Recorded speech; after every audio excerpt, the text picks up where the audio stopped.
ಬಾಗಲಕೋಟೆಯಲ್ಲಿ ಸತ್ತವರ ಹೆಸರಲ್ಲೂ ಕೂಡ ಲೋನ್ ಸಿಗುತ್ತೆ. ಪ್ರಾಥಮಿಕ ಕೃಷಿ ಪತ್ತಿನ ಸಹಕಾರಿ ಸಂಘದ ಕರ್ಮಕಾಂಡ ಈಗ ಬಟಾಬಯಲಾಗಿದೆ.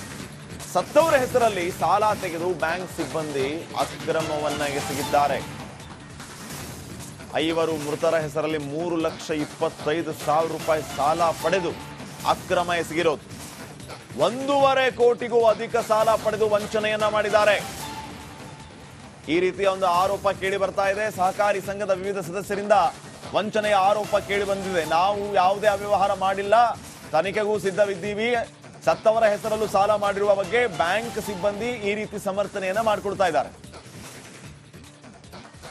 ಸರ್, ಅದೇ ಸದರಿ ಪ್ರಾಥಮಿಕ ಕೃಷಿ ಪತ್ತಿನ ಸಹಕಾರ ಸಂಘ ನಾಗರಾಳದಲ್ಲಿ ಮೃತರ ಹೆಸರಿನಲ್ಲಿ ಸಾಲಗಳನ್ನ ತೆಗೆದುಕೊಂಡಿದ್ದಾರಂತೆ ದೂರು ದಾಖಲಾಗಿದೆ. ಸರ್, ಈಗ ಸದರಿ ದೂರನ್ನು ಪರಿಶೀಲಿಸಲಾಗಿ ಈಗಾಗಲೇ ಸಹಕಾರ ಸಂಘ ಸಹಾಯಕ ನಿಬಂಧಕರು ಜಮಖಂಡಿ ಇವರಿಗೆ ಆಲ್ರೆಡಿ ಮೌಖಿಕವಾಗಿ ನಿರ್ದೇಶನ ನೀಡಿದ್ದೀನಿ. ಸದರಿ ಸಂಘದಲ್ಲಿ ಆದಂತಹ ಹಣ ದುರುಪಯೋಗ ಮತ್ತು ಮೃತರ ಹೆಸರಲ್ಲಿ ಏನೇನು ಸಾಲಗಳನ್ನ ತೆಗೆದುಕೊಂಡಿದ್ದಾರೆ ಸಮಗ್ರವಾಗಿ ಪರಿಶೀಲಿಸಿ ಒಂದು ಮಾಹಿತಿ ನೀಡಲು. ನಾವು ಅಜ್ಜಾರ್ ತೀರ್ಕೊಂಡ್ರಿ 21/2/2017 ತೀರ್ಕೊಂಡ್ರಿ. ನಮಗೆ ಮೊನ್ನೆ ಸಾಲ ಐತಿ ನಿಮ್ಮ ಹೆಸರಲ್ಲಿ ಅಂತೇಳಿ ಹಂಗೆ ಹೊರಗೆ ಸುದ್ದಿ ಬಂತು ನಮ್ಗೆ. ಅದಕ್ಕೆ ನೋಡಿದೆವು, ಲಿಸ್ಟ್ನಾಗ ಹೆಸರು ಇತ್ತು ನಮ್ದು, ನಮ್ಮ ಅಜ್ಜಾರ್ದು. ಅದು ಈಗ 2023 ಸಾಲ ತೆಗದಾರ ಸರ್. ಅದನ್ನ ಅವ್ರ ಹೆಸರಲ್ಲಿ 23 ಸಾಲ ತೆಗದಾರ ಸರ್. ಈ ಬಗ್ಗೆ ಇನ್ನಷ್ಟು ಮಾಹಿತಿಯನ್ನ ನೀಡ್ತಾರೆ ಪ್ರತಿನಿಧಿ ಸಿದ್ದು ದುತ್ತರ್ಗಾವಿ. ಈಗ ಫೋನ್ ಸಂಪರ್ಕದಲ್ಲಿ ಸಿದ್ದು. ರೈತರಿಗೆ ಒಂದರ ಹಿಂದೆ ಒಂದರಂತೆ ಆತಂಕ. ತಮ್ಮ ಜಮೀನ PTC ಪಹಣಿ ಪತ್ರಿಕೆಯಲ್ಲಿ ಯಾವಾಗ ವಫ್ಕ್ ಕೂತ್ಕೊಂಡ್ಬಿಡುತ್ತೋ ಅನ್ನುವಂತ ಹೆದರಿಕೆ ಒಂದ್ ಕಡೆ ಆದ್ರೆ, ಮತ್ತೊಂದ್ ಕಡೆ ಈಗ ಸತ್ತವರ ಹೆಸರಲ್ಲೂ ಲೋನ್ ಅನ್ನ ತಗೊಂಡು ಇವರು ತಿಂದು ತೆಗಿದ್ದಾರೆ. ಪಾಪ ಅವ್ರ ಮಕ್ಕಳು ಮೊಮ್ಮಕ್ಕಳು ಈಗ ಕಷ್ಟ ಬೀಳುವಂತ ಪರಿಸ್ಥಿತಿ. ಈಗ ಸೊಸೈಟಿ ಅವ್ರು ಏನ್ ಹೇಳ್ತಾರೆ ಈ ವಿಚಾರಕ್ಕೆ, ಇವರು ಏನ್ ಹೇಳ್ತಾರೆ, ಏನ್ ಅಪ್ಡೇಟ್ಸ್ ಕೊಡ್ತೀರಿ? ಶ್ರೀಪಾದ್, ನೀವ್ ಹೇಳಿದ್ದೆಲ್ಲ ನಿಜಾನೆ. ಯಾಕಂತಂದ್ರೆ ಈಗ ಏನು ವಕಫ್ ಒಂದು ಆಸ್ತಿಯ ವಿವಾದದಲ್ಲಿ ಸಾಕಷ್ಟು ರೈತರು ಕೂಡ ಇವತ್ತಿನ ದಿವಸ ಏನು ನಮ್ಮ ಪಹಣಿಯಲ್ಲಿ ಕೂಡ ಇವತ್ತಿನ ದಿವಸ ಏನು ವಕಫ್ ಹೆಸರು ಸೇರಿದೆ ಅಂತ ಸಾಕಷ್ಟು ಒಂದು ಪ್ರತಿಭಟನೆಗಳು ನಡೀತಾ ಇರುವಂತ ಹಿನ್ನೆಲೆಯಲ್ಲಿ ಬಾಗಲಕೋಟೆ ಜಿಲ್ಲೆಯಲ್ಲಿರ್ತಕ್ಕಂಥ ಬೀಳಗಿ ತಾಲೂಕಿನ ನಾಗರಾಳ ಗ್ರಾಮದಲ್ಲಿ ಏನು PKPS ಒಂದು ಏನು ರೈತರ ಒಂದು ಸಹಕಾರಿ ಸಂಘ ಇರುತ್ತೆ, ಆ ಸಹಕಾರಿ ಸಂಘದಲ್ಲಿ ಸಾಕಷ್ಟು ಒಂದು ಅವ್ಯವಹಾರ ಆಗಿದೆ ಅನ್ನುವಂಥದ್ದು ಕೂಡ ಈಗಾಗಲೇ ಗೊತ್ತಾಗಿರ್ತಕ್ಕಂಥದ್ದು. ಒಂದು ಏನಂತಂದ್ರೆ ಈಗಾಗಲೇ 2014-15ರಲ್ಲಿ ಸತ್ತಂತವರ ಹೆಸರ ಮೇಲೂ ಕೂಡ ಈ ಒಂದು ಏನು ಕೃಷಿ ಪತ್ತಿನ ಸಹಕಾರಿ ಬ್ಯಾಂಕಿನವರು ಒಂದು ಲೋನ್ ಮಾಡಿ ಅವ್ರ ಹೆಸರಿಂದ ದುಡ್ಡನ್ನ ಗುಲಾಮ್ ಮಾಡಿದ್ದಾರೆ ಅಂತಾನೆ ಹೇಳ್ಬೋದು.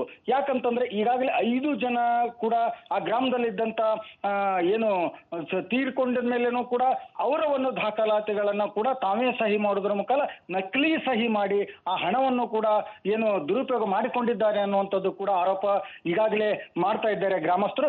ಜೊತೆಗೆ ಏನಂತಂದ್ರೆ ಸಾಲ ಯಾರು ಪಡೆದಿರಂಗಿಲ್ಲ, ಅವ್ರಿಗೆ ಹೊಲ ಇದ್ದು ಅವರು ಸಾಲ ಪಡಿಲಾರ್ದವ್ರ ಹೆಸರಲ್ಲೇನು ಕೂಡ 115 ಮಂದಿ ಹೆಸರಲ್ಲೇನು ಕೂಡ ಈ ಒಂದು ಬ್ಯಾಂಕಿನ ಸೊಸೈಟಿಯವರು ಏನು ಎಲ್ಲರೂ ಒಂದು ಏನು ನಿರ್ದೇಶಕರಾಗಿರ್ಬೋದು, ಜೊತೆಗೆ ಅಲ್ಲಿದ್ದಂತ ಮ್ಯಾನೇಜರ್ ಮತ್ತು ಅಲ್ಲಿ ಏನು ಅಧ್ಯಕ್ಷರು ಅಂತ ಇರ್ತಾರೆ, ಅವರು ಒಂದು ಏನು ಪ್ಲಾನ್ ಮಾಡಿ ಯಾರು ಲೋನ್ ತಗೊಂಡಿರಿಂದ ಅವ್ರ ಹೆಸರಲ್ಲೇನು ಕೂಡ ಲೋನ್ ಹಾಕಿ ಒಟ್ಟಾರೆಯಾಗಿ 1,75,00,000 ರೂಪಾಯಿಗಳನ್ನ ಖರ್ಚು ಹಾಕೋದ್ರ ಮುಖಾಂತರ ಈ ರೈತರಿಗೆ ಒಂದು ಮೋಸ ಮಾಡಿದ್ದಾರೆ ಅಂತಾನೆ ಹೇಳ್ಬೋದು.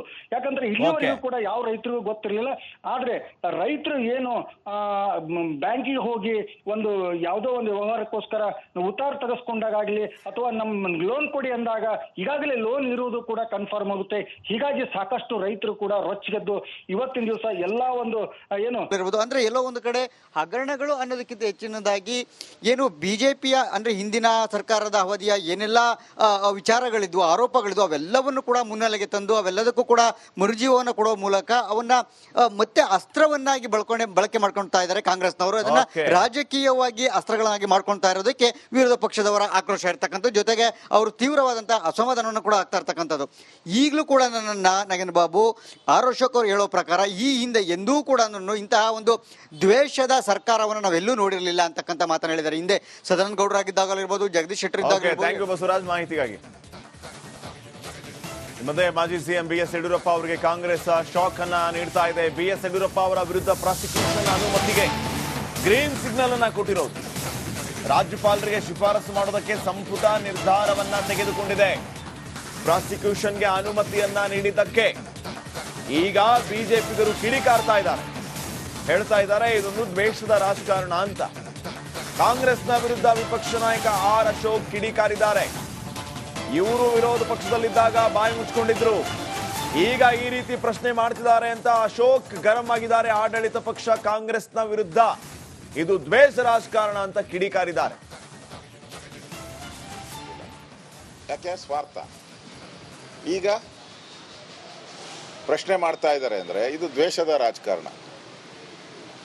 ಈ ಥರದ ಯಡಿಯೂರಪ್ಪನವ್ರ ಮೇಲೆ ಈ ಥರದ ಹಲವಾರು ಕೇಸ್ಗಳನ್ನು BJP ಮೇಲೆ ನನ್ನನ್ನು ಸೇರಿಸಿ ಹಲವಾರು ಕೇಸ್ಗಳನ್ನು ಹಾಕಿದ್ದಾರೆ. ಈಗೂ ಆಗ್ತಾ ಇದ್ದಾರೆ ಭಾಳಷ್ಟು ಕೇಸ್ಗಳು. ಇದಕ್ಕೇನು BJP ನಾವು ಹೋರಾಟ ಮಾಡ್ತೀರಿ, ನ್ಯಾಯಾಲಯದಲ್ಲಿ ಹೋರಾಟ ಮಾಡ್ತೀರಿ. ಇದು ದ್ವೇಷದ ರಾಜಕಾರಣ. ಈ ಸರಿ ಕಾಂಗ್ರೆಸ್ ಸರ್ಕಾರ ಏನಿದೆ ಕಳೆದ 30-40 ವರ್ಷದ ಇತಿಹಾಸದಲ್ಲಿ ನೋಡಿದ್ರೆ ಇಷ್ಟು ದ್ವೇಷ ಮಾಡುವಂಥ ಒಂದು ಸರ್ಕಾರ ಕರ್ನಾಟಕದಲ್ಲಿ ಯಾವತ್ತೂ ಬಂದಿಲ್ಲ. ನಾವು ಕೂಡ ಆಡಳಿತ ಮಾಡಿದ್ದೀವಿ.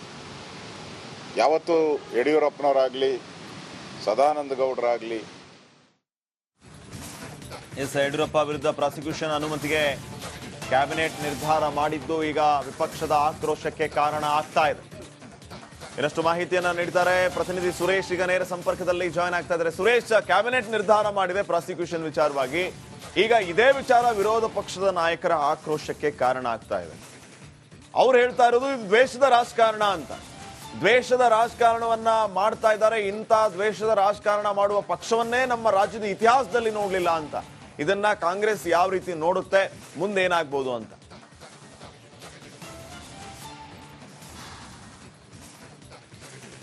ನಾಗೇಂದ್ರ ಬಾಬು, ಸದ್ಯದ ರಾಜಕಾರಣವನ್ನ ನೋಡ್ತವ್ರೆ ಖಂಡಿತ ಕೂಡ ಇದೆಲ್ಲೋ ಒಂದು ಕಡೆ ಆಂಧ್ರ ಪಾಲಿಟಿಕ್ಸ್ ಮಾದರಿಯಲ್ಲಿ ಹೋಗ್ತಾ ಇದೆಯೇನೋ ಅಂತಕ್ಕಂಥದ್ದು ಈಗ ಚರ್ಚೆ ಆಗ್ತಾ ಇರ್ತಕ್ಕಂಥದ್ದು. ಹಾಗೆ ನೋಡೋದಾದ್ರೆ ನೋಡಿ, ಈಗ ಪ್ರಮುಖವಾಗಿ ಏನು ಈಗ ಯಡಿಯೂರಪ್ಪನವರ ವಿರುದ್ಧದ ಹಳೆಯ ಒಂದು ಕೇಸ್, ಇದು ಹಳೆಯ ಪ್ರಕರಣ. ಈ ಪ್ರಕರಣವನ್ನ ಈಗ ಮತ್ತೆ ಮುನ್ನೆಲೆಗೆ ತಂದು ಆ ಹಳೆ ಕೇಸ್ ಏನಿದೆ ಅದಕ್ಕೆ ಮತ್ತೆ ಮರುಜೀವವನ್ನು ಕೊಡೋದಕ್ಕೆ ಹೊರಟಿರ್ತಕ್ಕಂಥದ್ದು.